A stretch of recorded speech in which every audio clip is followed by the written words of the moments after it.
नमस्कार साथियों, मैं सचिन कुमार आपका हार्दिक स्वागत करता हूँ मेरे चैनल एसएससी सारथी की।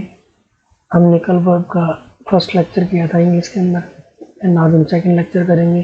कल हमने वर्ब के बारे में जाना था, वर्ब क्या होती है, वर्ब के टाइप पढ़े थे हमने, finite, non finite. Finite verb में हमने ट्रांजिटिव और इंट्रांजिटिव वर्ब के बारे में जाना था।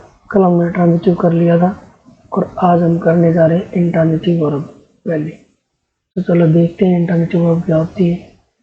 इंट्रांजिटिव वर्ब देखो सबसे पहले क्या होती है। ये देखो, इंट्रांजिटिव वर्ब होती है verb which does not require any object to complete. ये कहने का मतलब है ये ऐसे वर्ब है इसको कंप्लीट होने के लिए ऑब्जेक्ट की जरूरत नहीं है। जैसे मैं क्या एग्जांपल देता हूँ आपको, आई गो, बस कंप्लीट सेंटेंस पूरा। इसके बाद हमें कुछ लगाने की जरूरत नहीं है, ये पूरा सेंटेंस है अपने आप में। आई गो, ये यहाँ पे इंट्रांजिटिव वर्ब है। ठीक है, ठीक है। अगर आगे हम इसके साथ कुछ ऐड करते हैं इंट्रांजिटिव के साथ, तो सबसे पहले प्रीपोजिशन आएगी उसके साथ और फिर आएगा हमारा आगे का पार्ट, और जो भी आगे ऐड होगा उसे हम बोलते हैं सब्जेक्ट कम्प्लीमेंट। जैसे ये था हमारा आई गो टू, आई गो, ये पूरा सेंटेंस था इतना यहाँ तक। फिर एरिया में कुछ ऐड करना तो हम प्रीपोजिशन लगानी पड़ेगी। प्रीपोजिशन हमने ऐड किया और देन हमने सब्जेक्ट कम्प्लीमेंट ऐड किया। जो पीछे वाला जो इसका ये पोर्शन होगा इसको हम सब्जेक्ट कॉम्प्लीमेंट कहेंगे। ठीक है, ये हमारा सब्जेक्ट कॉम्प्लीमेंट होगा।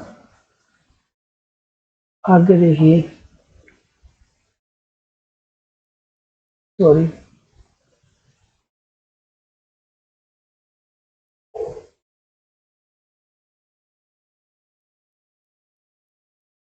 अब ये देखिए, जैसे हमारे पास है ये। अब नेक्स्ट हमारा जैसे ये देखो, if a coconut object is used as a object, sorry यहाँ पे एन आएगा, as an object of an intransitive verb it become transitive. इसका कहने का मतलब ये है, यदि हमारे पास कुछ है ऐसी वर्ब है उसका ऑब्जेक्ट बनाया जा सके और हमने ऑब्जेक्ट बना के साथ में लिख दिया, तो तब हमारी वो वर्ब हमारा ट्रांजिटिव वर्ब में काउंट हो जाएगी। जैसे ये she is dying glorious death, अगर डाइंग से हम इसका ऑब्जेक्ट बना दिया डेथ, अगर ये बन गया तो इसका मतलब ये हमारी ट्रांजिटिव वर्ब है, तो ये हमारी ट्रांजिटिव में काउंट हो गया। ये हमारी कौन सी वर्ब है, ट्रांजिटिव। ठीक है, चलो नेक्स्ट चलते हैं। When an intransitive verb is followed by preposition answering what or whom it becomes transitive।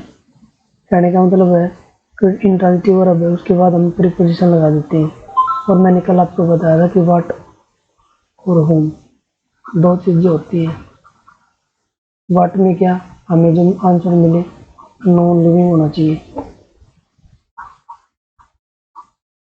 ठीक है, और होम में क्या होना चाहिए, हमारा लिविंग आंसर। कैसे, जैसे ये वाला है he is looking after me, तो हम वाट से आंसर लेंगे, वाट ही इज लुकिंग आफ्टर, तो हमारा कुछ भी आंसर नहीं आएगा, यानी ये वाली कंडीशन तो सेटिस्फाई नहीं है। लेकिन यहाँ पे देखेंगे home he is looking after, यानी किसकी देखभाल कर रहा है, मी, मेरी, तो यहाँ पे हमें आंसर मिल गया, तो इसका मतलब ये हमारी क्या होगी, ट्रांजिटिव वर्ब होगी। ठीक है, आगे चलते हैं हम।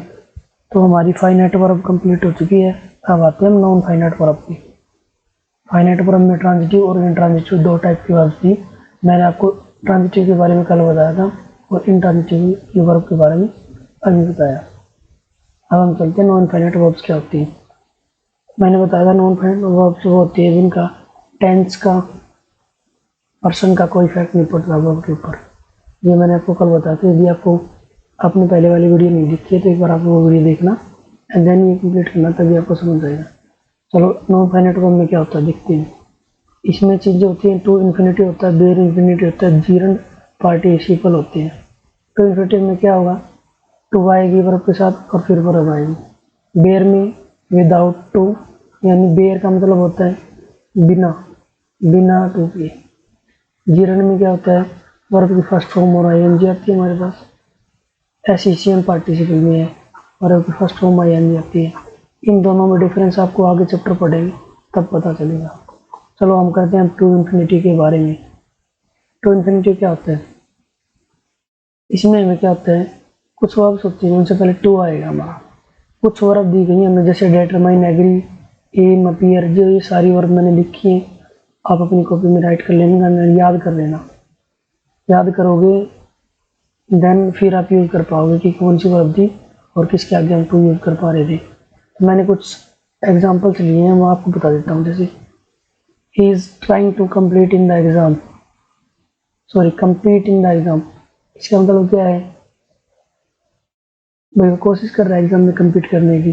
तो मैंने वर्ब लिखी है ऊपर टू, ट्राई, ये वाली वर्ब। तो देखो ट्राई के बाद आ गया हमारा टू,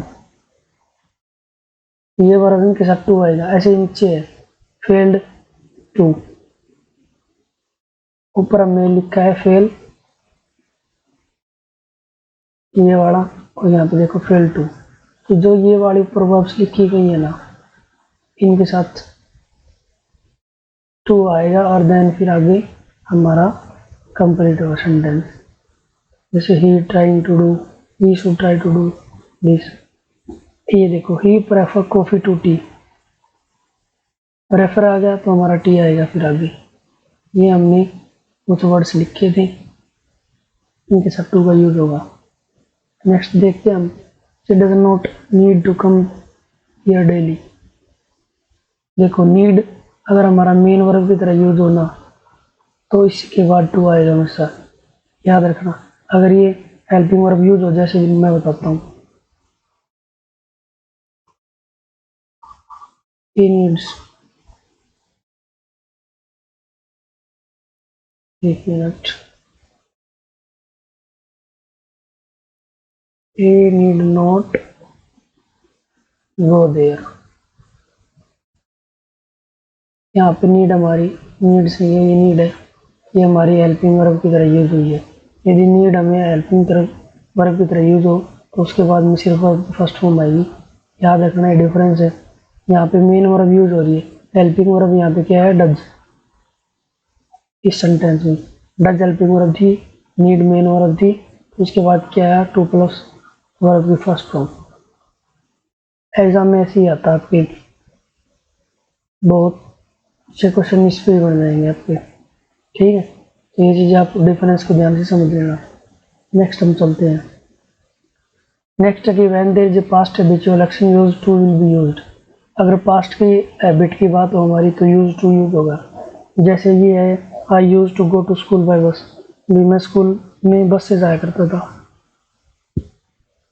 तो ये हमारी पास्ट की हैबिचुअल एक्शन थी, ठीक है। तो उसके हमारी वर्ब की फर्स्ट फॉर्म यूज होगी था, but when there is a sense of long habitual action, लंबे पास्ट की बात हो रही है हमारी। जैसे Gandhi ji would spin 3 hours a day, तो यहाँ पे हम गांधी जी यूज टू नहीं कर सकते, यूज टू स्पिन, तो ये हमारा गलत हो जाएगा। अगर पास्ट की बात है, जैसे मैं स्कूल में जाया करते तब की बात है, मैं ये किया करता था, देर तक पढ़ाई किया करता था, ऐसे I use to sleep late night after studying, तो ये तब करेंगे। अगर पास्ट लॉन्ग पास्ट की बात है, लॉन्ग पास्ट मतलब गांधी जी की बात, Gandhi ji would spin 3 hours a day, Gandhi ji spin क्या करते थे 3 घंटे दिन में, ठीक है। अगर लॉन्ग पास्ट आएगा तो आपको वुड करना है, याद रखना ये वुड और वर्ब के फर्स्ट फॉर्म के साथ, ठीक है। चलो नेक्स्ट देखते हैं हम। अब ये दिया है यूजेस टू, तो हमेशा याद रखना यूजेस टू कुछ नहीं होता। जैसे मैं लिख दूंगी ही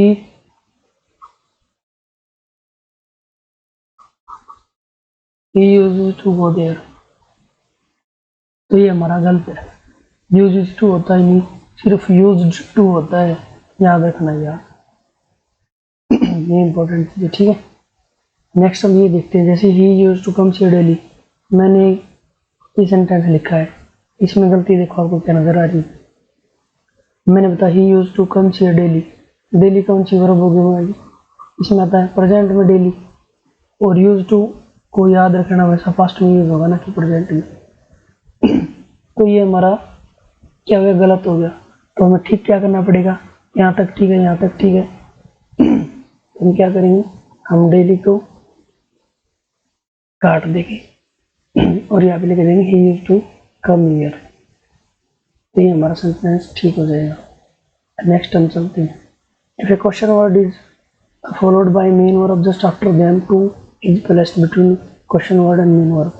कहने का मतलब है जैसे ये नो दिया है, हाउ के बाद वर्ब आती है कोई, तो उसके बीच में टू का हमेशा यूज होगा। Do you know how to swim, I know how to swim. How question word double H family का वर्ड है और ये वर्ब थी। अगर ये ऐसे दे देते हैं साथ साथ में तो हमेशा टू का यूज होगा। या ठीक है। तो नेक्स्ट देखते हैं हम। नेक्स्ट हमारा इफ, इट इज और इट वाज, ये दो सेंटेंसेस है। अगर ये फॉलो के if are followed by these adjectives to plus verb first form will be used. और वो एडजेक्टिव कौन कौन से हैं, easy, tough, difficult, impossible, expensive, possible, awkward, ETC. तो ये हमारे वो एडजेक्टिव हैं। उनका देखो कैसे एग्जाम्पल के जरिए पता चलेगा कैसे में ये क्या कहना चाह रहा है। ये देखो, this is very easy to do, तो यहाँ पे इट कर लेना। इट देखो, इट आ गया, इज आ गया, फिर आ गया हमारा इजी, वेरी इजी। अगर ये ऐसा कॉम्बिनेशन बनता है तो हमें क्या करना, यूज टू प्लस वर्ब की फर्स्ट फॉर्म। ठीक है, यहाँ भी हमारा टू था, ये गलती से टाइप हो गया। ये इट इज, ये वाली ऊपर वाली फॉर्म बन गई it is, it is.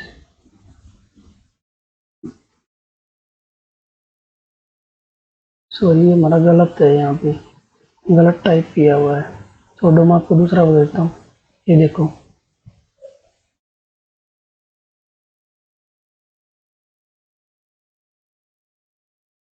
It was difficult solve the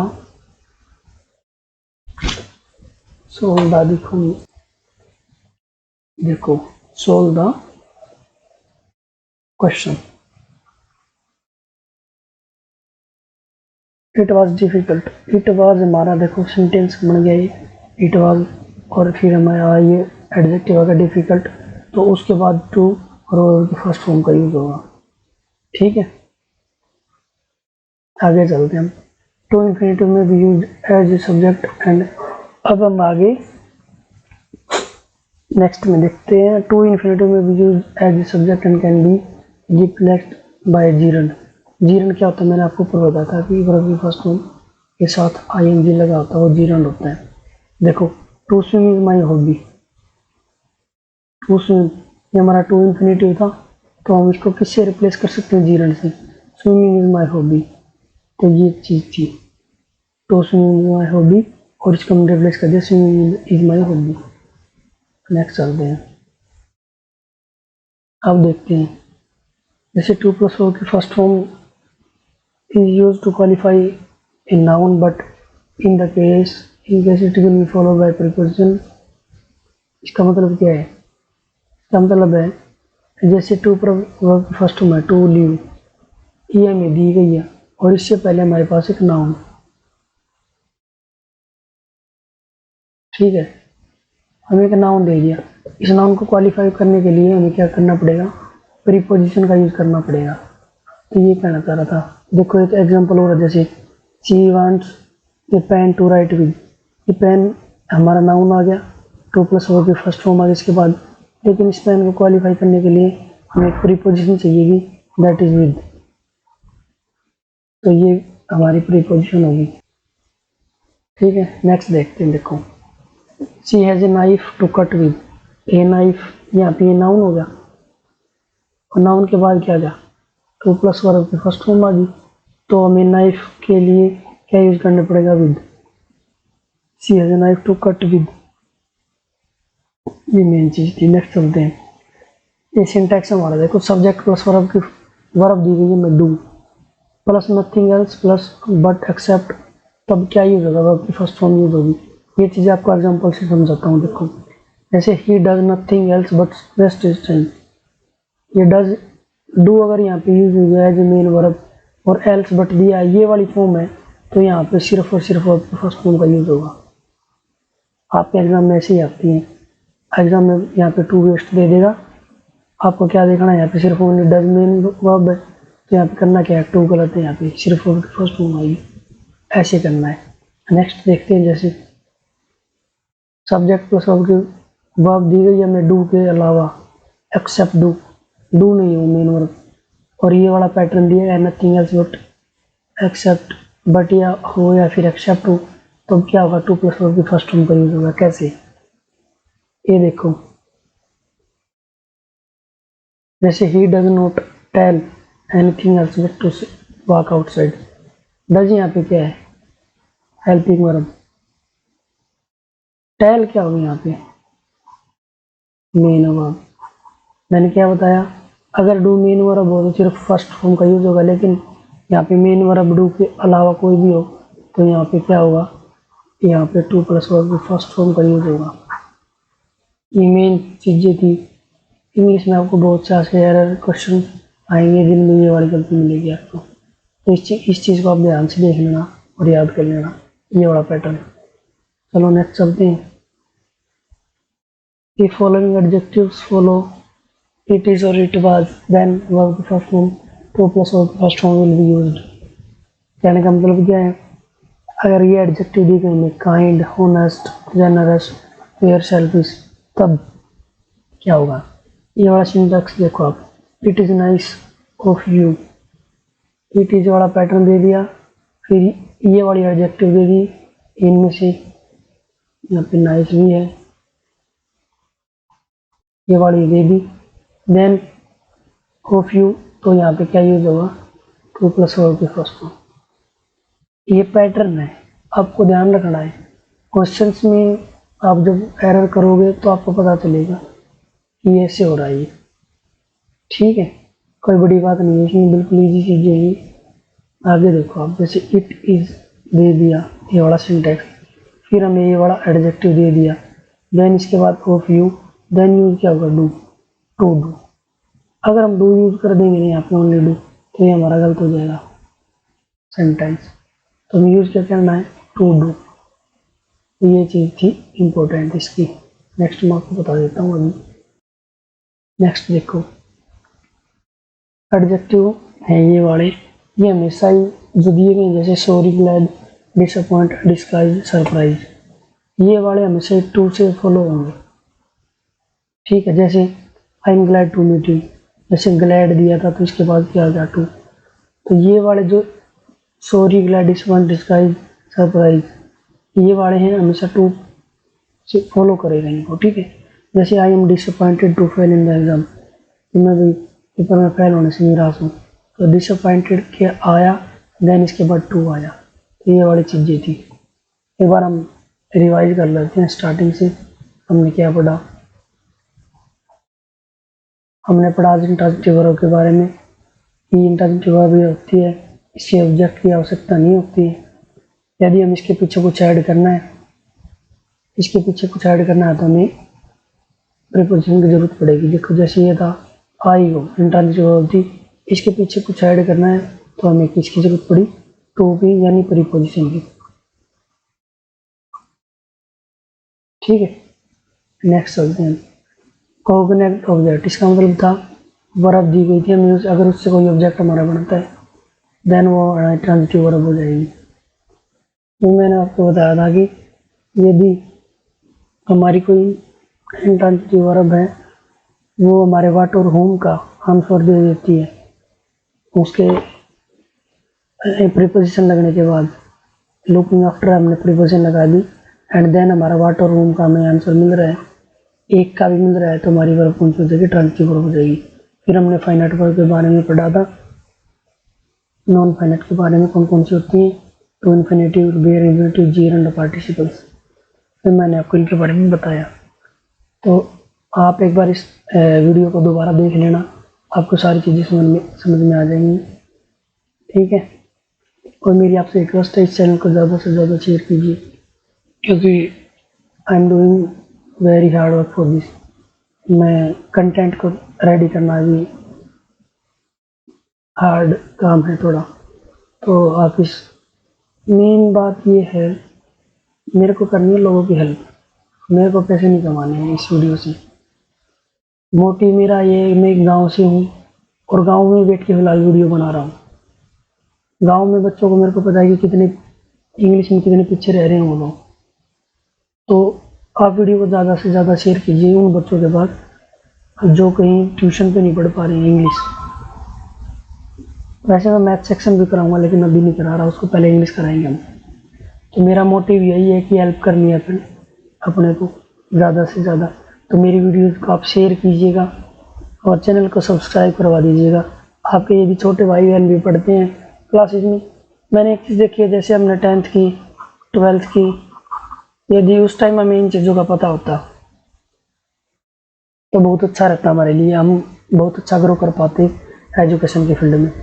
लेकिन हमें ये चीज़ें बाद में पता चली, देन स्ट्रगल करना पड़ा हमें बहुत सारा। तो ये मैं फ्री में चीज़ें आपको करवा रहा हूँ, तो इसलिए मेरी रिक्वेस्ट है, इस चैनल को ज़्यादा से ज़्यादा आप शेयर कर दीजिएगा।